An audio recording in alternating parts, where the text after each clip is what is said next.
And Facebook says we're live, but I don't see anything, so we'll see how this works. If it doesn't work, at least we're recording, so we'll be able to upload it back later. All Oh, right. there it goes. It looks like it's probably just on a delay. So, hey everybody, Dan, Taxation and Theft Berman here, and I have a very special guest with me today, Mark Tippetts, who is running for governor of Texas. And we're going to talk to him about what he thinks about taxation and what his plan is in general about running the government in Texas. Um, so, without any further ado, Mark, welcome. Well, thank you. Nice to be here, Dan. How's it going? So, Good, good. Can you hear me? yep, it sounds like we've got a little bit of a delay, but I think we can work through it. So, let's jump right in. So, you're running for governor. What made you want to do that?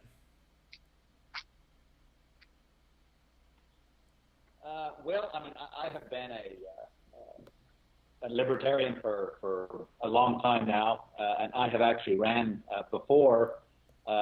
In 2010, I ran for Travis County Judge, and I have been on city council in the town where I live, Lago Vista.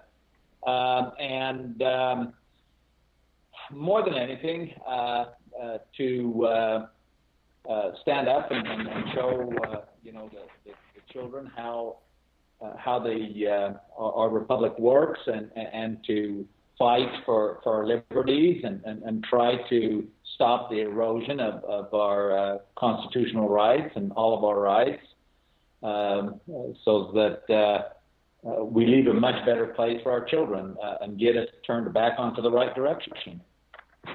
Awesome. So you said you were on the city council. So you've already got some government experience, so to speak, or I guess without the so to speak, it's government experience. So how does that play? How do you think that's going to be different from a governor's position? Like night and day, really, I think. You know, the republic, this country and this state was set up to be of the people and by the people, and the government, in my opinion, the most important place in government is at the local level. That's where it all starts. That's where your decisions actually affect immediately yourself and your fellow citizens. But as governor, a lot of times the higher authorities like to. Government is a beast that has to feed, and I've said this before. And the federal government has to feed on the rights of the people, and it takes the rights, and it takes the rights not only from the people but from the state governments. And just as the federal government empowers itself with state rights, the state also empowers itself with local rights, and it takes away and tries to control local governments where it shouldn't. That's one thing as governor I would try to put a stop to, and actually undo some of the legislation that has been passed that limits the authority of local government. Okay, now when we talk about what the governor's position is, it's usually not to change laws, it's mostly to enforce laws. So when it comes to changing laws, you're going to have to deal with, of course, everyone who's in the House and the Senate. Do you have any particular plans on that, or any particular way you'd start to like leading them? Well, the governor really, the governor's power is quite limited. However, he is the commander in chief. He still is the head of the state, and with that does come a lot of, shall we say, powers that are kind of inherent. When the governor speaks, all the news media listens. unlike a libertarian, but nobody listens at this point. But to get past that, but as governor, all the news media listens. And as a libertarian governor, the both sides of the aisle, both Democrats and Republicans, will be in quite a unique situation because they will not be fighting to see who can get their agendas passed based on the governor being Republican or Democrat. I believe that by finding common grounds, there's a lot of work that can be done. The governor does have the power to sign or veto bills. So just that alone, you can start a conversation with both sides of the aisle and say, look, guys, if you want any legislation to pass, certain things have to happen. And I think it will be a more cohesive government, actually, having a libertarian governor, because one side will not feel over-empowered over the other side because they won't have a Democrat or Republican governor. That's a really interesting point, that a libertarian governor would basically be a neutral party to both sides of Congress and Senate who are, fighting to pull things in either direction. Is there any law that you think there are in Texas that are maybe unconstitutional by either the U.S. Constitution or the Texas Constitution, that you would be able to some way say, we're not going to enforce this anymore because it's unconstitutional? There are many, actually.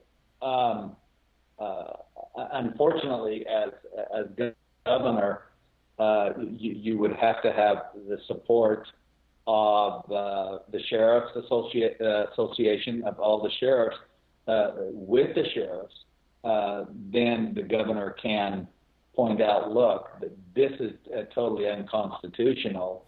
And this is one of the things why some of the judges, some of the sheriffs, some of the other law enforcement continue enforcing illegal federal laws, is because they know that the governor does not have their back. If they knew that the governor had their back, they may not enforce some of those laws that are strictly unconstitutional. Look, the Texas, when it signed up to join the union, it signed up under certain understandings and certain constitutional issues that it signed up for. The federal government has violated.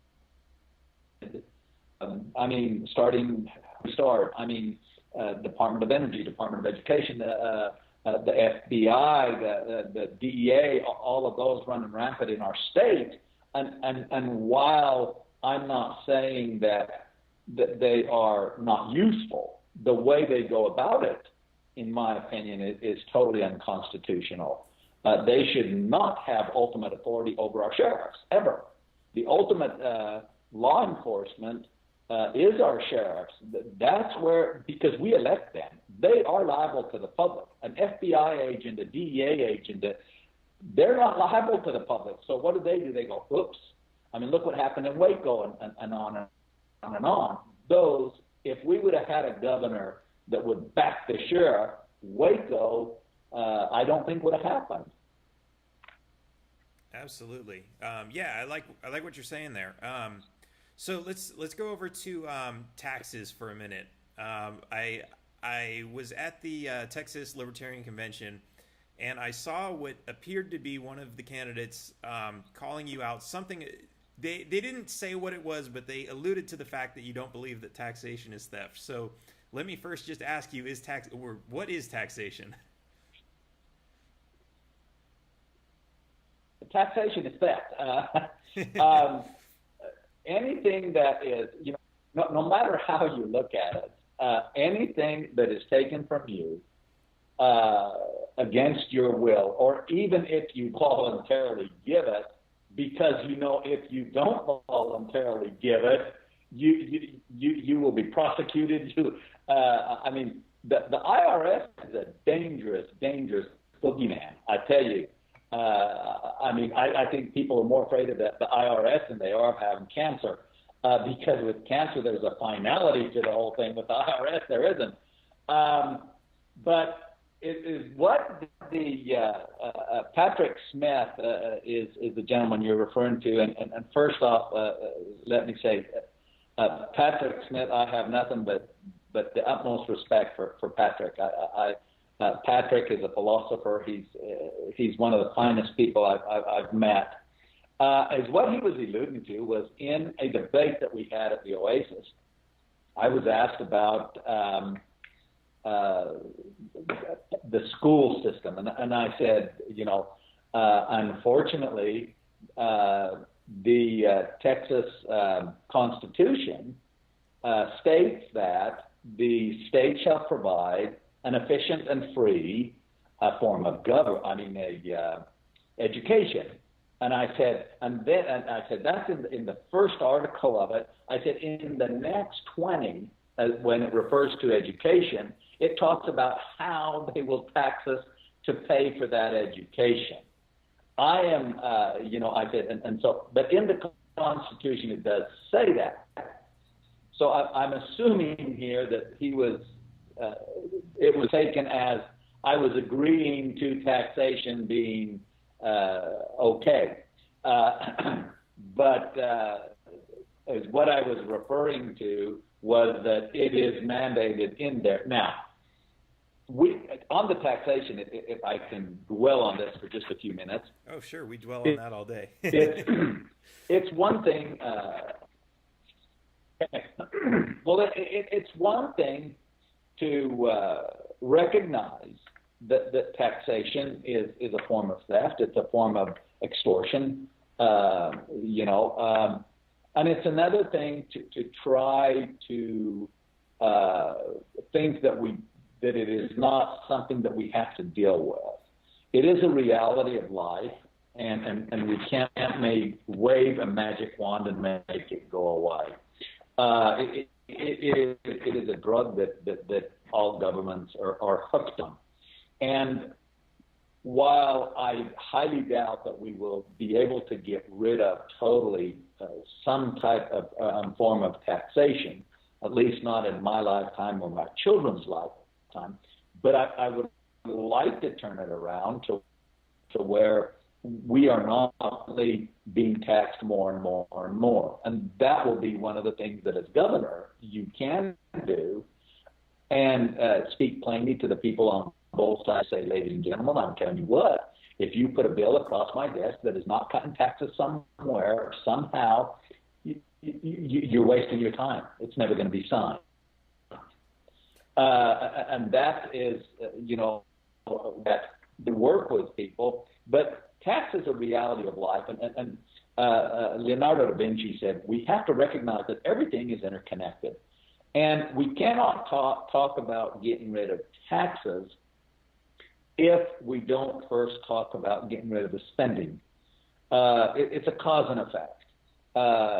In order to reduce taxes, we have to reduce spending. That's all there is to it. We cannot continue to provide a lot of services that should be provided by the private sector. We keep going the way we are, and we will wind up with a government that provides everything and takes everything you make. And if all the public is okay with that, then that's where we're headed. I myself personally am not okay with that, which is one of the reasons why I'm running for governor. So those are some interesting points you bring up, and when I tell people taxation is theft, usually the first thing they try to argue with me on is, but we need roads, we need schools, and all these other things. And what I point out to them is that they're not arguing that taxation is not theft. They're arguing that it's necessary. And so what I've started to come to do when I get into these conversations is to say, not necessarily that it's necessary, but is there a way that we can raise this money to get these things that the government wants to provide without having to steal it from people? On a lot of things, yes. One of the reasons that we came together, if my history serves me correct, one of the reasons that our founding fathers came together and framed the Constitution was because the Articles of Association, which everything was voluntary, didn't work. The country as a whole had absolutely no value to anybody that the U.S. needed to borrow from for the common defense and different issues that were at the time. So the only way that they were able to provide for that, and it does provide for that in the Constitution, was allowing them to allowing the federal government to tax us. That does not mean that taxation is not theft. I mean, the reality is that it is. And for certain instances, it's a necessary evil. However, the government, both federal and state, has gone way overboard and way too far. I mean, providing everything from, now forcing us to have, they talk about health care. It's not health care, it's health insurance. All of these things that they have overstepped, it will take, here is an interesting fact. Both Democrats and Republicans have eroded our constitutional rights, both state and federal. And both sides have.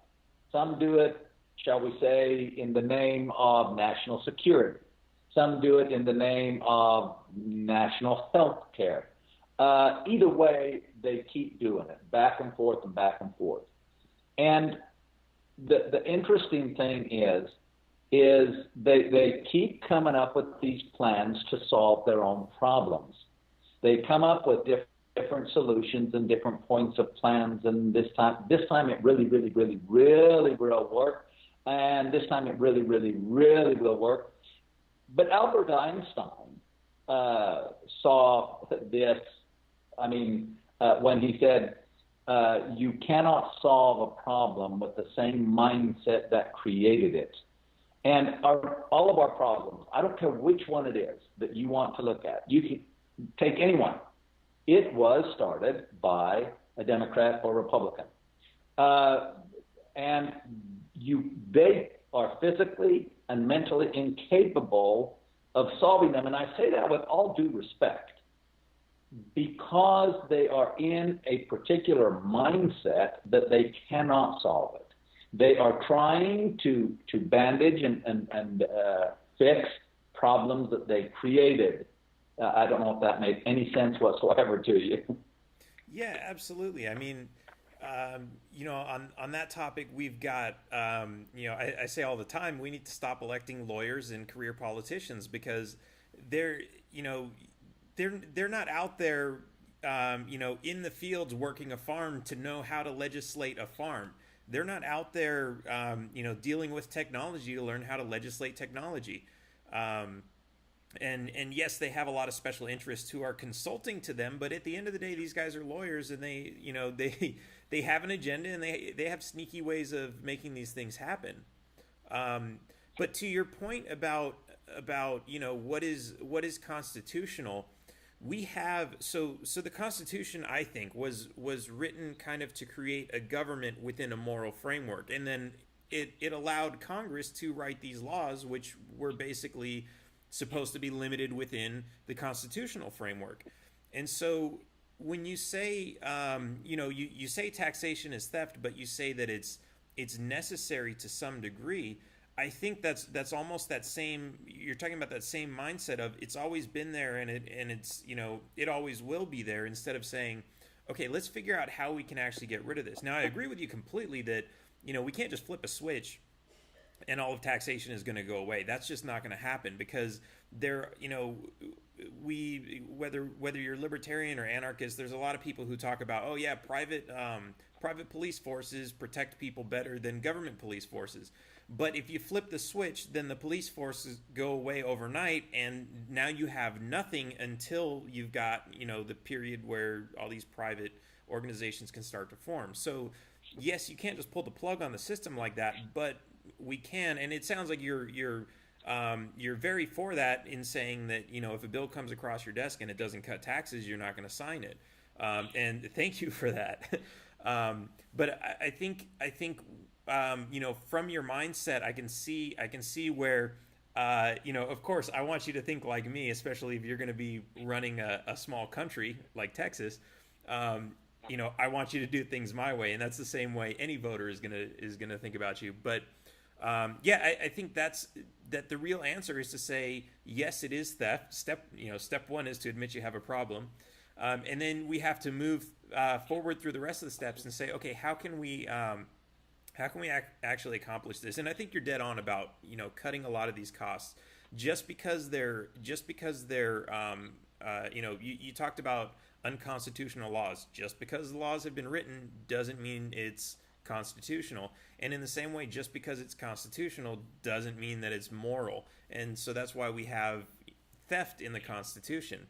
So the I guess what I'm going to use my opportunity while I have you here is to ask you, if you do get elected, consider that and figure out how you can find a solution to keep pushing us in the direction of less and less taxes, in a way that you can even replace some of the programs that we have, or create a way to raise that money without having to, create a system that the other states are going to say, hey, look, they've got a system, they're able to raise this money without stealing.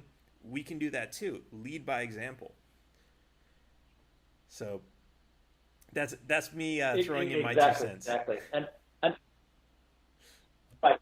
No. And I totally agree with that. And when I was stating about how the founders went about and what their ideas and mindset was when they framed the Constitution, that I wasn't necessarily saying, well, I wasn't saying, or I didn't intend to say that I agreed with them. I agreed that that is what has happened, and that's the situation that we are in, yes.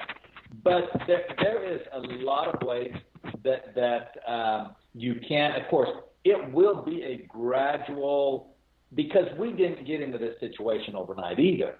We gradually got into this situation, and we will have to gradually get out. A lot of the services that are provided by the state do not need to be provided by the state, but we have to do it in such a way, we have to be very cautious, because corporations are very, very, very tricky. They're out for number one. And if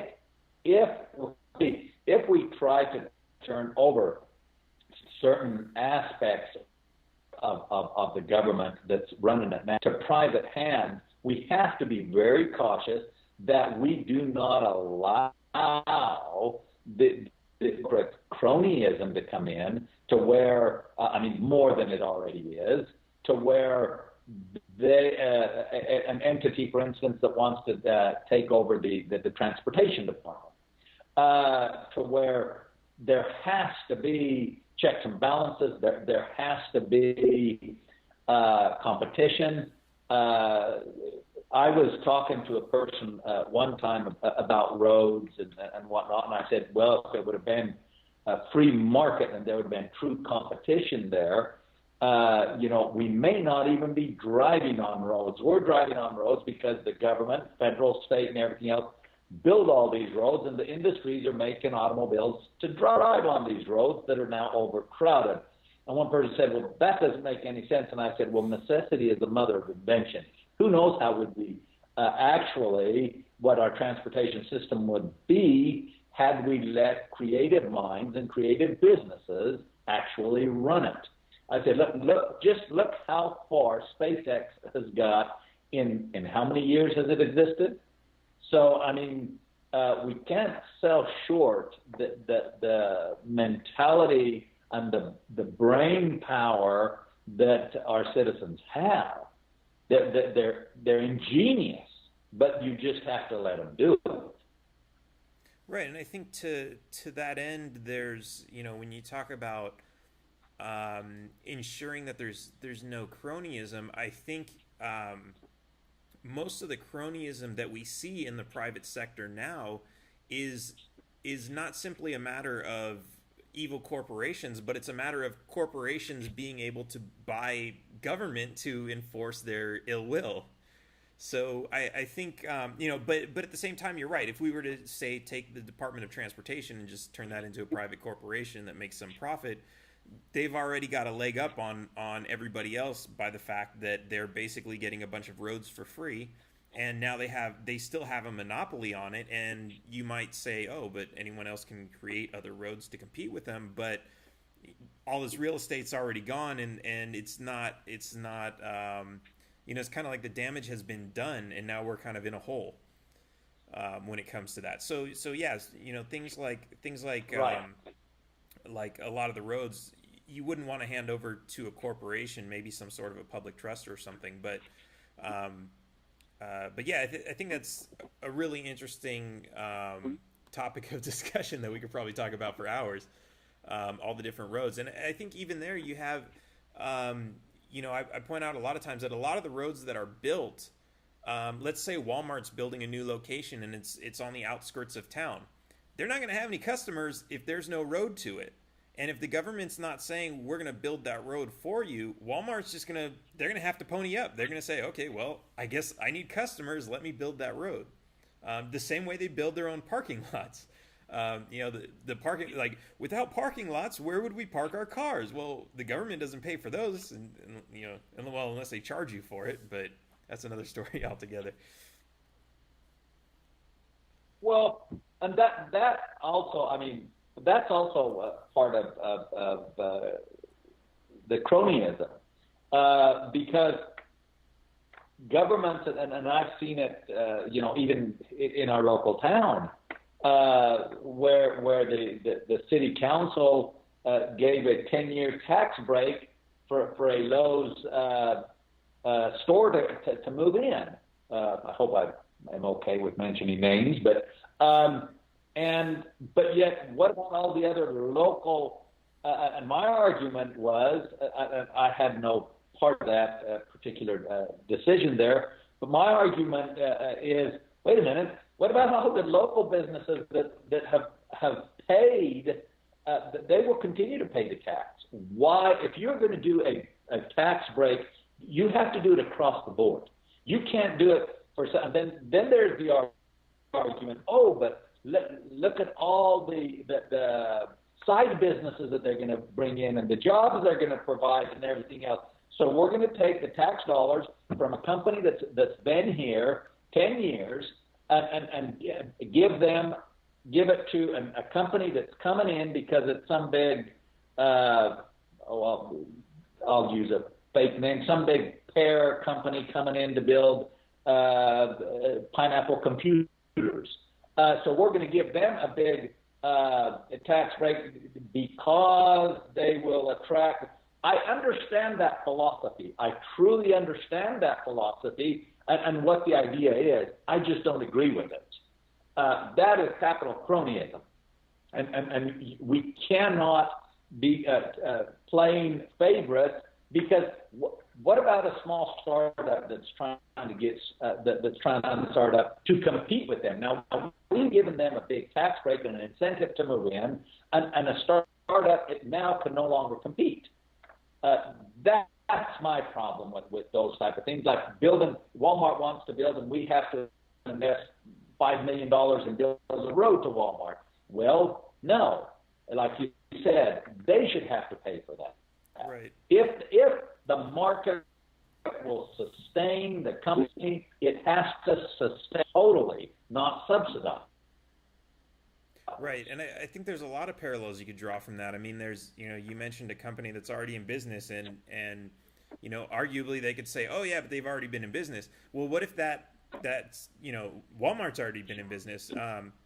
What if this small local business wants to open a second store and become a chain? Do they get the tax break? And no, unless they're paying the city like, whatever to do that. But then you also have to look at, okay, if some big corporation comes in and builds this giant new store, yeah, they're going to create all these other jobs, but the government's still going to be taxing all of that. And they're going to use this new store as an excuse to say, oh, well, your property's now more valuable, so we can charge you more property tax. And, it's like, yeah, they're doing one little cut right here, but in the back of their head, they're already calculating how they're going to make more from taxes on it. So it's really pretty fascinating. But so exactly, one big up call was the too big to fail automobile company. That was, so we're stuck on this automobile trend just because the government figured out they were too big to fail. No, nothing is too big to fail. When the market does not support it, it must fail, period. Absolutely. Yeah, that's kind of the biggest scam that there is. At the same time, it's small businesses, it's difficult to operate a small business when you've got overhead, right? You got to pay for electricity and gas and everything that it takes to run your business. And if you include into that your cost of property tax and licenses and income tax, that really hurts you. And so if you could get rid of all those, arguably it makes it easier to run your business. And so when you look at, like the motor companies, quote unquote, too big to fail, if the amount that you're giving back to them is less than the amount that they already spent on taxes, then it's really proving that these companies are failing because they're being taxed. And of course, if you give them more than was taken from them in taxes, then you're proving that, yeah, these companies should just fail because the import car companies are somehow able to figure out how to build cars and sell them at a price that they don't need government money. So yeah, there's so many different ways you can look at it. So what do you think? Yeah. What do you think is the biggest thing that you accomplished when you were on the city council?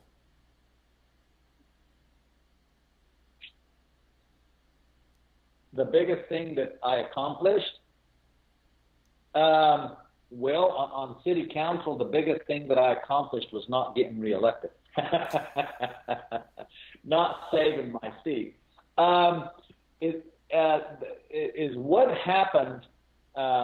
It is hard to be a libertarian in government, and it is harder to act as a libertarian and make all your decisions as a libertarian. Our little town of about 7,000 people here in Lago Vista has 2 golf courses. One of them it obtained through eminent domain. I mean, this was before my time. When I got on the city council, we were subsidizing 2 18-hole golf courses that was costing us just in overruns, over $1 million a year.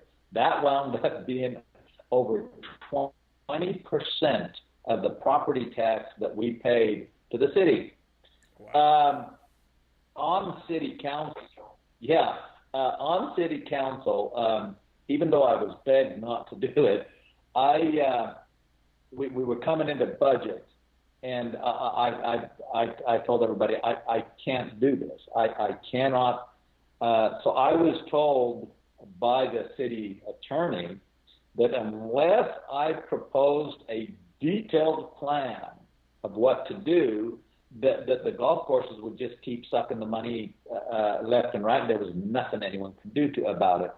So I made a detailed proposal to shut both golf courses down and stop the subsidy. I mean, we couldn't even spend $500,000 on our paving roads, and our roads were so bad because we were spending over $1 million subsidizing golf courses, for crying out loud. Were these the same roads that went to the golf course? Exactly. They were you should see our pothole roads to get to the golf courses. Their argument, the people that wanted to keep them open were the people around the golf courses, at the expense of the rest of the residents. And not all of them, but some of them argued that their property value would go down.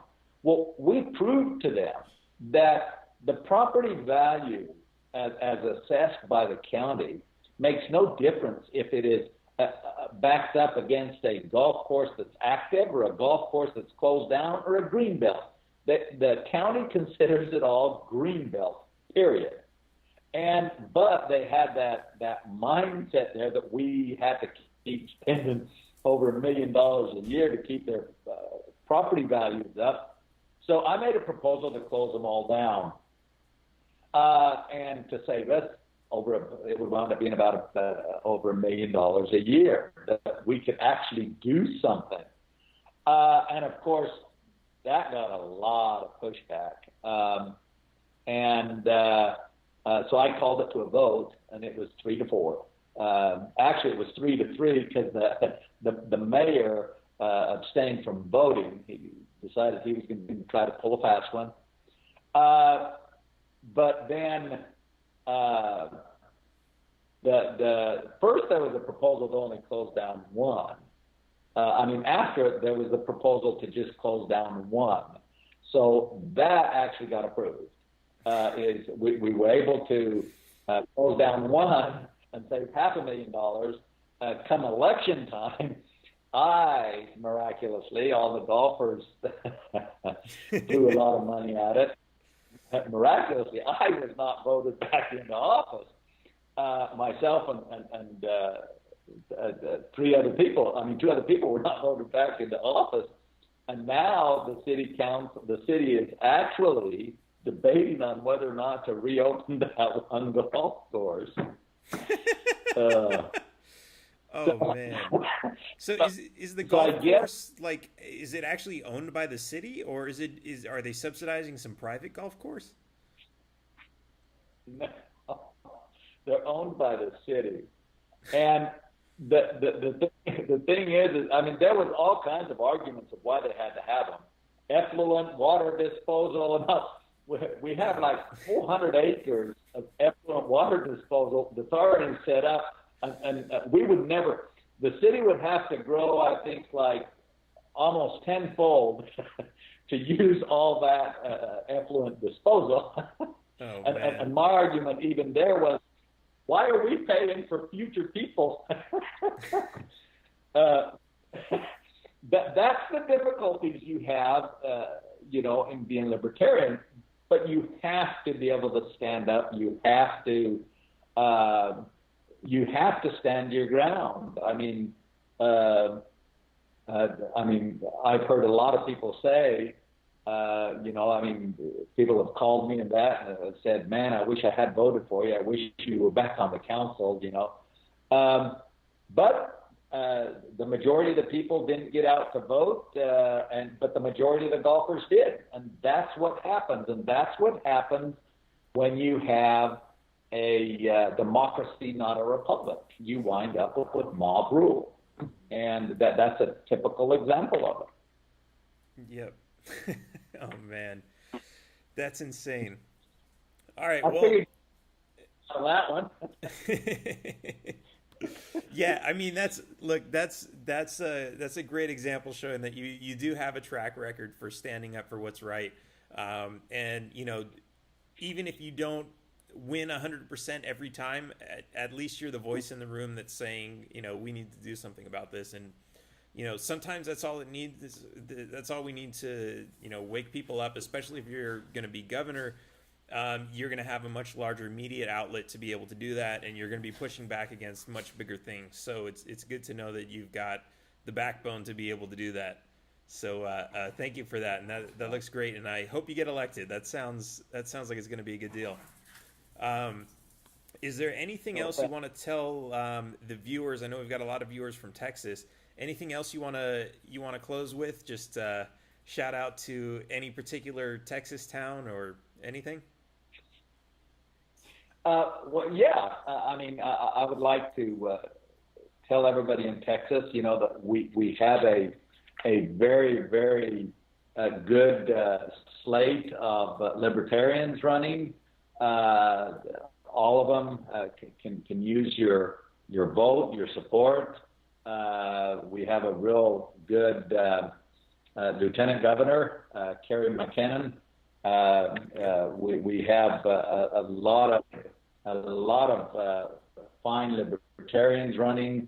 My respect to all of them, my support for all of them. I would really like for everybody to really, really look at him. Neil Dykman, he's got a real hard battle against Ted Cruz and Beto O'Rourke.